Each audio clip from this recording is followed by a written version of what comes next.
matapos ang taon at nagpapasalamat po tayo sa Kanya pong masaganang biyaya na patuloy nating naranasan buong taon. Naranasan natin yung pagpapala, pag-iingat. Naranasan po natin yung pagkilos, pag-ibig ng Panginoon sa atin. Muli sa pagbubulay-bulay natin ng salita ng Diyos, bago po tayo dumako doon, tayo po ay hayaan niyo pong pakinggan itong awitin po na ito. Paborito po namin ito. Simula nang matutunan ko itong awit po na ito ay naging awitin siya sa tuwing marami tayong nagagawa sa Panginoon at marami din tayong mga pagkukulang sa Panginoon. Naaalala natin yung biyaya ng Panginoon sa atin. Yan na patuloy na nagtatawid sa amin. Your grace that see us through itong taon na nagdaan, Panginoon, ay patuloy niyo po kaming puspusin na inyo pong banal na Espiritu. Puspusin kami ng kagalakan na nagmumula sa inyo at ng pag-asa na nagmumula sa inyo pong mga salita. Salamat po, Ama. Po aming dalangin sa pangalan ng Panginoong Jesus. Amen. Amen. Salamat po sa Panginoon. Papuri po sa Panginoon. Dito po tayo sa Salmo chapter 103. Salmo chapter 103 verse 8 hanggang sa mga sumusunod po na bersikulo. Gandang umaga po sa bawat isa. Purihin po ang Panginoon sa buhay po ninyo. At patuloy ko pong pinapasalamatan ng Panginoon sa gawain po na ito ng pag-aaral ng salita ng Diyos. Salmo chapter 103 verse 8, sabi po dito, ang Panginoon ay mahabagin at matulungin, hindi madaling magalit at sagana sa pagmamahal. Amen. Hindi siya palaging nanunumbat at hindi nananatiling galit. Sa verse 10, hindi niya tayo pinarurusahan ayon sa ating mga kasalanan at hindi niya tayo ginagantihan ng batay sa ating pagkukulang. Hallelujah! Salamat sa Panginoon. Naintindihan, naunawaan o kilala ng ating Haring David, ng lingkod natin pong si Haring David, lingkod ng Panginoon, na isang mabuting bagay na kilala mo ang Panginoon sa iyong buhay. Itong mga ganitong uri ng pananalita at pag-awit sa Panginoon ay may pinanggalingang experience kung bakit niya po ito nasabi. At sabi dito sa verse 11, dahil kung gaano man kalaki ang agwat ng langit sa lupa, ganoon din kalaki ang pag-ibig ng Diyos sa mga may takot sa Kanya. Kung gaano kalayo ang silangan sa kanluran, ganoon din niya inilalayo sa atin ng ating mga kasalanan. Naalala ko po ang Haring David, minsan nagkasala sa ating pong Panginoon. Ito pong akin pong binubulay-bulay na mga verses ay sa tatay ko nakuha. At noong una ko narinig sa kanya itong kwento na ito ay nagmulat po sa akin pong mata. Kasi sa kanya ko to una pong narinig.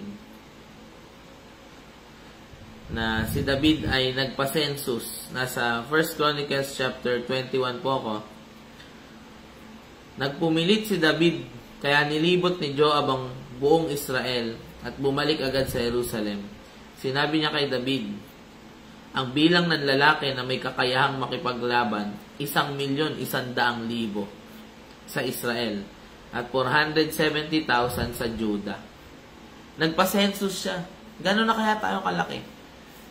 Tingnan natin kung ano na yung naabot natin. na para bang nagmamalaki si David sa kanyang sarili. Sa kanyang sarili lang naman. Gano'n na ako kalaki ngayon? Ano na yung meron ako ngayon? Okay, sabi dito sa verse 7, hindi rin natuwa ang Diyos sa utos na ito ni David. Kaya pinarusahan niya ang Israel. Hindi natuwa ang Panginoon. No, mga kapatid, pagka tayo po ay biglang napapatingin sa kung ano yung nararating natin o nagagawa natin, hindi po natutuwa ang Panginoon. Ano man yung dinanas natin ngayong taon na mabubuti para sa Panginoon, pagbibigay man ito ng buhay o pagbibigay suporta sa gawain ng Diyos, pagbibigay ng tulong sa atin pong pamilya, huwag natin pong bibilangin ito sa harapan ng Diyos. Para bagang meron talaga tayong nagagawang mabuti. Palagi po nating alalahanin na kung wala ang awa ng Diyos sa atin, kung hindi kinaawaan ng Diyos, yung buhay ni Haring David noon, nung humarap siya kay Goliath, patay na si David. Wala kang mararating. Kung hindi tayo po iningatan, minahal, o kinaawaan lang ng Panginoon. Sabi dito sa verse 8, pagkatapos, sinabi ni David sa Diyos, napakalaki ng kasalanan kung ito nagawa ko, kaya nakikiusap po ako sa inyo, Panginoon, patawarin niyo na ako na inyong lingkod sa aking mga kasalanan. Dahil isa pong kamangmangan ng ginawa ko. No, minsan napapagawa ka ng mga bagay na, Lord, sorry po. Kahit anong taas mo na, minsan nakakagawa ka ng mali. Yan yung mapapansin po natin sa ating katawan. Kahit anong level mo na, kahit pastor, o mas mataas ka pa sa pastor. Meron ka mga pinamamahalaan, meron tayong mga nasasakupan, kahit anong still our flesh fails. Still our flesh, still our emotions, no, always leads us na para bang lagi na lang bumabagsak, lagi na lang nagkakamali. Hindi natin to ginugusto, kaya lang pagka tayo hindi nagiging maingat, nagkakamali po tayo. Amen? At ang ginawa ng Panginoon, sinabi ng Panginoon kay Gad na propeta ni David, pumunta ka kay David at papiliin mo siya kung alin sa 3 parusa ang gusto niyang gawin ko sa kanya. Pinapapili ng Diyos si David. Ito po yung mga parusa. Ay pumunta si Gad, verse 11, kay David at sinabi sa kanya, alin sa 3 gusto mo? 3 taong taggutom? 3 buwang paglipol? Grabe, 3 buwang paglipol. Marami-raming mamamatay doon. Sa inyo ng inyong kalaban? O 3 araw na salot mula sa Panginoon? Yung taggutom, ang magkakaproblema sila sa season, sa mundo. Okay? So, gagawan sila ng masamang bagay ng seasons, ng mundo, ng tagtuyot. Yung 3 buwang paglipol naman, sa inyo ng mga kalaban, ang gagawa naman sa kanila ng masama, yung kalaban. Okay? Yung mga hindi kumikilala sa Panginoon, yung kanilang mga kapit bansa na gustong sumalakay sa kanila. Hahayaan daw ng Diyos for 3 months na gawin sa kanila kung ano yung gusto ng mga kalaban nila. Pero yung salot naman, galing sa Panginoon. Okay? Yung pangatlo, sabi, 3 araw naman na salot na galing sa Panginoon sa pamagitan ng pagwasak ng anghel ng Panginoon sa buong lupain ng Israel. Magpasya ka at sabihin mo sa akin kung ano isasagot ko sa Panginoon na nagpadala sa akin. Kayo po, kung kayo po ang tatanungin, sino o saan niyo po gusto magkaroon kayo po ng ng problema? Sa seasons? No? Sa weather? Sa inyong mga kaaway? O sa Panginoon? Matalino si David. Sabi ni David kay Gad, nahihirapan po akong pumili. Mabuti po ang Panginoon na lang magparusa sa akin. Ang pinili niya ang Panginoon yung 3 araw na salot. Tingnan niyo po sabi ni David, oh. Mabuti pa ang Panginoon na lang magparusa sa akin kaysa yung kamay ng mga tao. Dahil napaka-maawain ng Panginoon. Mautak pa din eh. Alam niya eh, na maawain ng Diyos. Pagka umiiyak yung mga tao, alam niya na hindi masyado magiging damage sa buong Israel. Sa verse 14, kaya nagpadala ang Panginoon ng salot sa Israel, 70,000 Israelita ang namatay. Marami pa rin po nadamay. Marami pa rin po ang nadamay sa kasalanan ni David. At sabi dito, at habang, bago natin ituloy na po, pagka tayo po bilang magulang, bilang pastor, bilang guro, o bilang leader, yung pagbagsak po natin, palagi po nating tatandaan, may epekto po ito sa mga nasasakupan po natin. Ang isang tatay na nagkakasala sa Panginoon, may mga epekto po yan sa atin pong mga anak. Ang mga pastor na nagkakasala sa Panginoon, nagkakaroon po yan ng epekto ng dryness, ng spiritual sickness sa church na kanya pong hinahawakan. No, kaya patuloy natin pong hingin yung awa at biyaya ng Panginoon na wag po tayong magkamali, lalo na sa atin pong mga responsibilidad. Sabi dito sa verse 15, balikan natin po yung istorya. So, 70,000 yung namatay. At habang winawasak ng anghel ang Jerusalem, naawa ang Panginoon sa tao. Tama si David ng pili. Natatawa ako kasi sa lalim ng pagkakilala ni David sa Diyos, alam niya, he has a confidence sa Diyos na alam ko, hindi yan kayang ituloy ng Panginoon, maaawa ang Diyos sa atin. Sabi, naawa ang Panginoon sa tao, kaya sinabi niya doon sa anghel na lumilipol sa mga tao, tama na, wag mo na silang parusahan. Grabe ang awa ng Panginoon. Nang oras din na yun, nakatayo ang anghel ng Panginoon sa may gikan ng arwana na Jebuseo. Balikan natin po yung awit, yung Salmo chapter 103. Hindi niya tayo ginagantihan batay sa ating mga pagkukulang. Sino po makakapagsabi po sa atin? Hindi tayo po nakaabot sa pamantayan ng Diyos ngayong taon. Walang makakapagmalaki sa atin. Sino po dito hindi po nagkasala buong 2024? Hindi man lang nakaramdam ng galit sa kanyang kapwa. Sino po dito yung medyo nahirapan din magpatawad? Sino po dito yung medyo nahirapan ka din sa iyong prayer life o sa iyong Bible study life, sa iyong prayer devotion sa Panginoon? Sino po dito yung makapagsabi, dumating ka din sa panghihina, Sunday morning na parang nahirapan kang tumayo? Sino po dito makapagsabi po na may pagkukulang tayo sa ating ministry? Mga kapatid, hindi tayo pinarurusahan ng Diyos ayon sa ating kasalanan. Ibig sabihin, kung tayo ay pinarusahan ng Diyos, wala na tayo po 2025. Yung tinatanggap po natin na hindi parusa, pagtutuwid lang. Benepisyo pa sa atin pagka tayo pinapalo po ng Panginoon. No, hindi tayo sinasaktan. Tinutuwid lang, tinuturuan pa.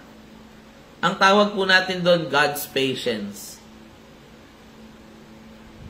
The God of patience. He is so patient to us.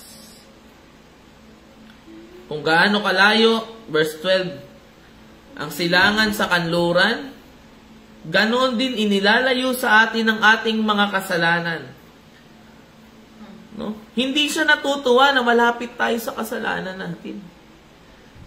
Ang Diyos mismo, ang tumutulong sa kanyang mga anak, Kung paanong ang ama ay nahahabag sa kanyang anak.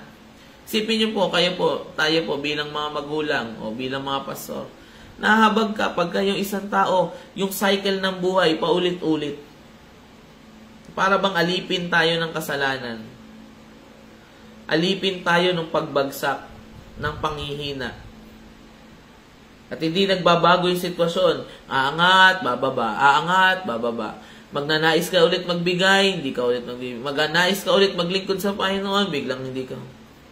Nahabag ang Panginoon, naaawa siya pagka tayo parang hindi nagbabago yung takbo nating buhay. Kung paano ang ama ay nahahabag sa kanyang mga anak, ganoon din ang pagkahabag ng Panginoon sa mga may takot sa Kanya. Dahil alam niya ang ating kahinaan. Oh, thank God.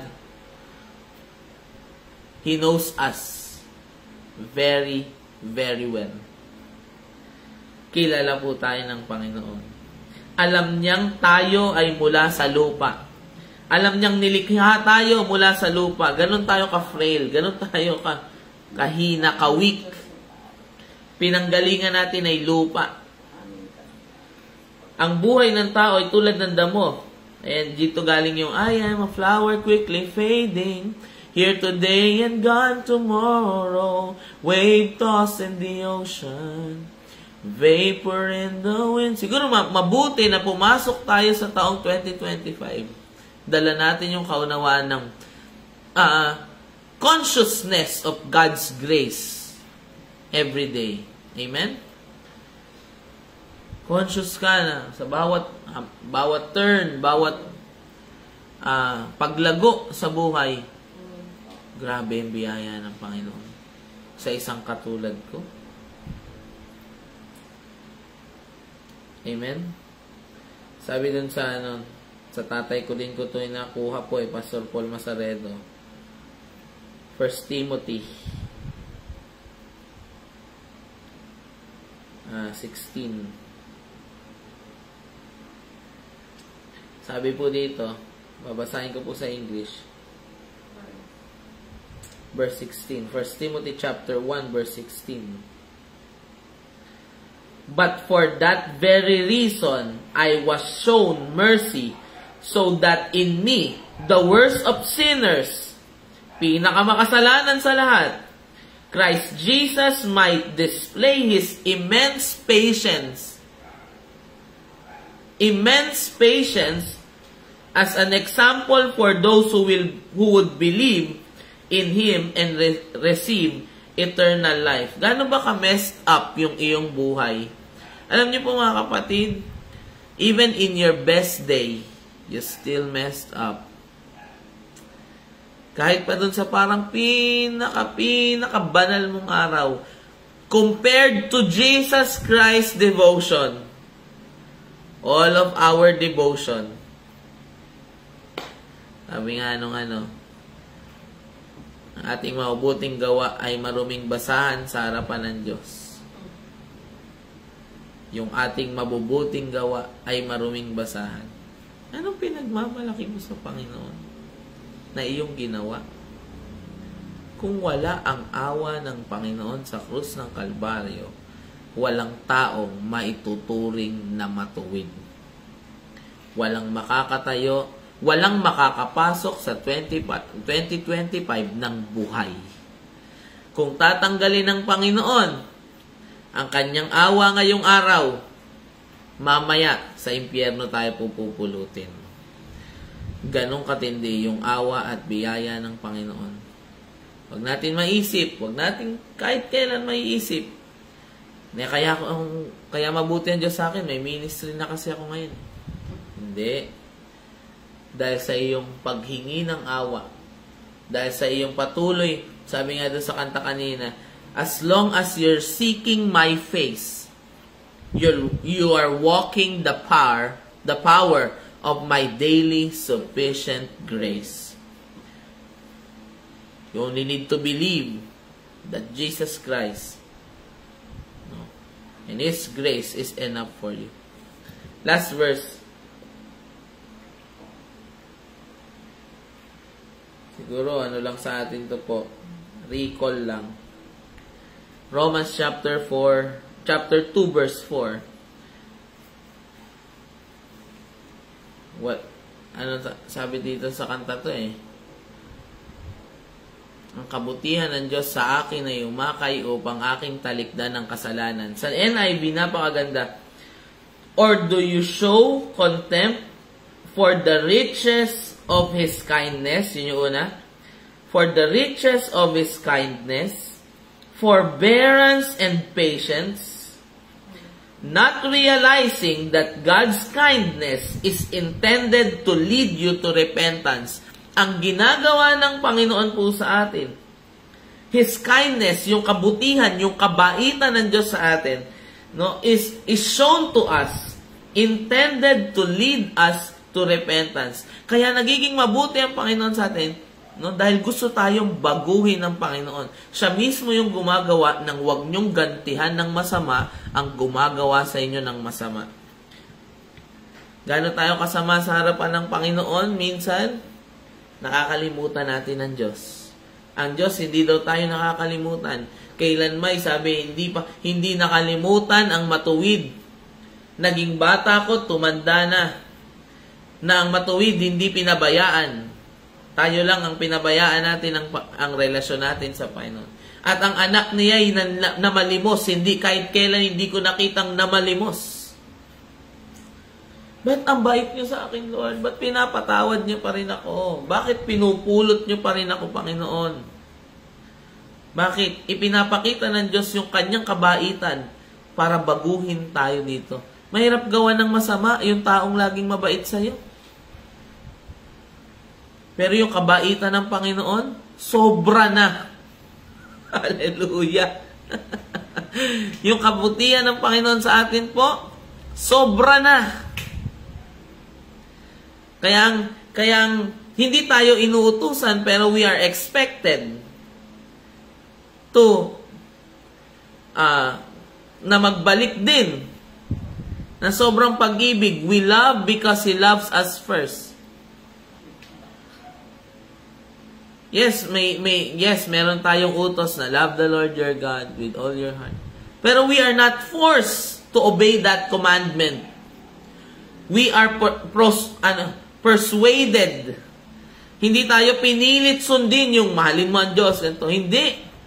Ang ginagawa sa atin ng Panginoon, minamahal tayo ng Panginoon para magsukli tayo. Yung binibigay natin sa Panginoon na pag-ibig, sukli lang natin yun sa Kanya. Walang matuwid, walang kahit isa, walang humahanap sa Diyos. Nagsusukli tayo. Sabi ko last verse na pero try ko pong hanapin yung 2 Corinthians chapter 4.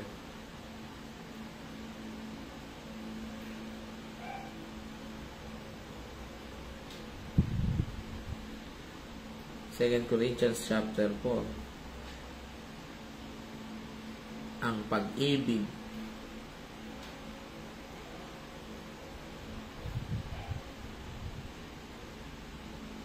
Chapter 5 po pala.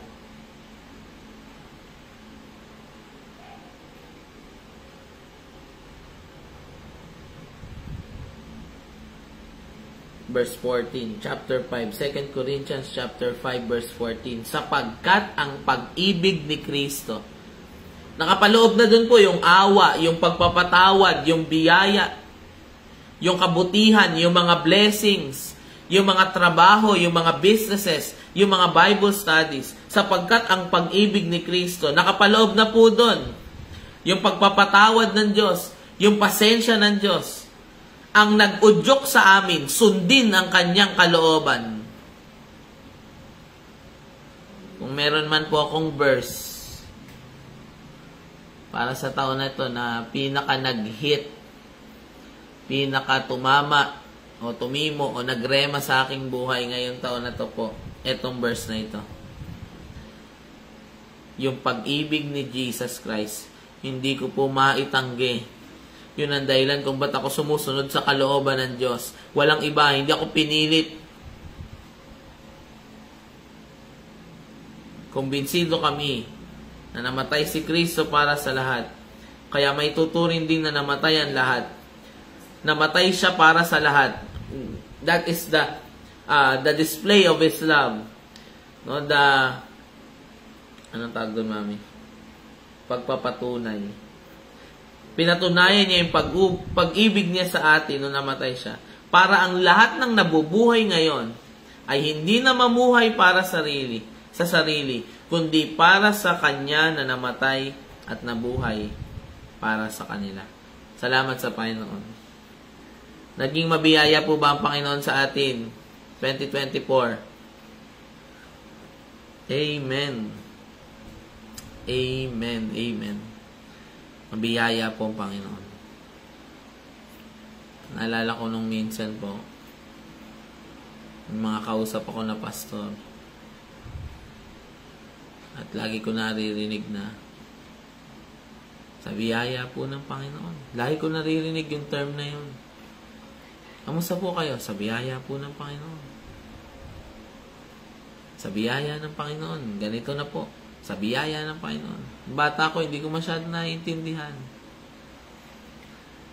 But as I grow, habang ako'y lumalaki at tumataba at lumalaki